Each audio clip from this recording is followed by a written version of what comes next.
But one stood up and lit the limitless flame. There is pain in this world. One himself is the assigner of the ordeal and a path. He has laid out a path in a certain manner. He has chosen to do things in a certain way, and he chooses death as a means to achieve something. Death and fall and sorrow, they are there to prompt him, prompt the spirit to achieve something in this creation here.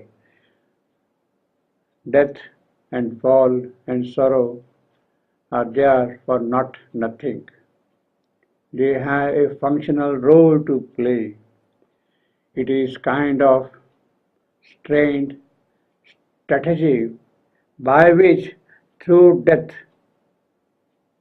immortal life is going to be established here in this mortal world. The Godhead, the Supreme, in the place of manifestation, uses pain as a means, uses pain to call down the divine power. The divine power can come in answer to the pain which is there in this creation. It is she who must come down here and remove pain. Pain is there to bring her down upon this world. He remains calm, that Godhead who uses pain as a means, that Godhead remains calm. He remains pitiless. He has no pity at all. And he continues to do his work. That is the strategy of the eternal. Eternal uses the strategy. The pain is established here so that the divine power can come here and that power can get fixed here. That is the strategy employed by the eternal himself. He forces the struggle to its approved road. Struggle to its approved road. It has to go on its appointed road in a certain manner. It must follow that.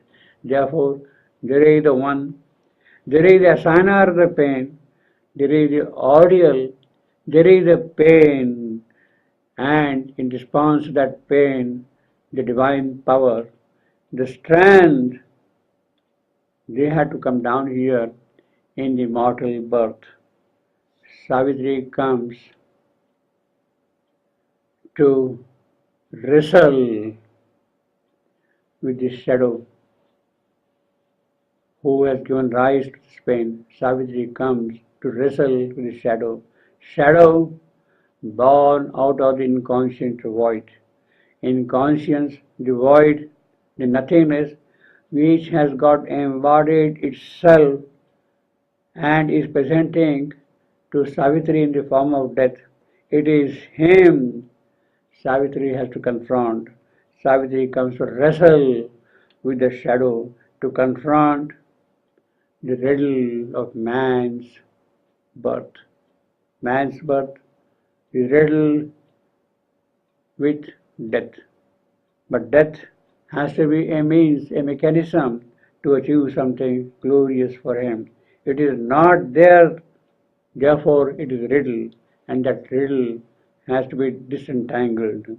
That is the method to hew the ways of immortality in the mortal creation. She comes, Savitri comes, the divine power comes, she accepts the mortal's lot, but of course she does not submit, she does not succumb, she does not give up herself to the mortal's lot. He comes but does not submit. It is not a fabric. Savitri, who has taken human birth, is not a fabric of terrestrial make. It is a fabric which is coming from heaven itself. A conscious frame is here, a cell-born force, but there is the enigma of the darkness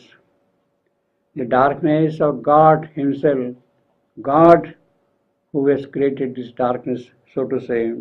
This world, therefore, is an immense jail.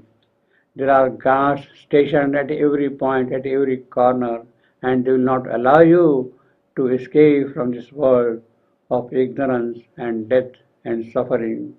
There are guards positioned at every crucial point. This world is an immense jail, and there are powers that guard this jail. The powers born of inconscience. Death halts the rolling wheels of life. Death does not allow life to speed on a divine path. The animal, the vital, browses in the fence, and the gold hawk, the soul, cannot fly to the free skies. The gold hawk can cross not the skies, but she is there. The divine power is there. Savitri is there. One stood up and lit the limitless flame. She has kindled the flame, and she is going to carry out the work.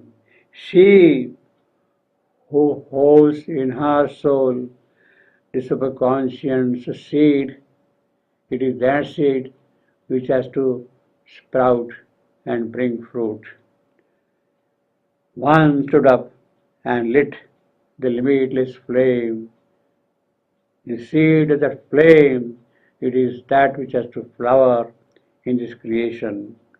And it is that way only man's riddle can be disentangled, the purpose, the meaning of his birth be understood and fulfilled.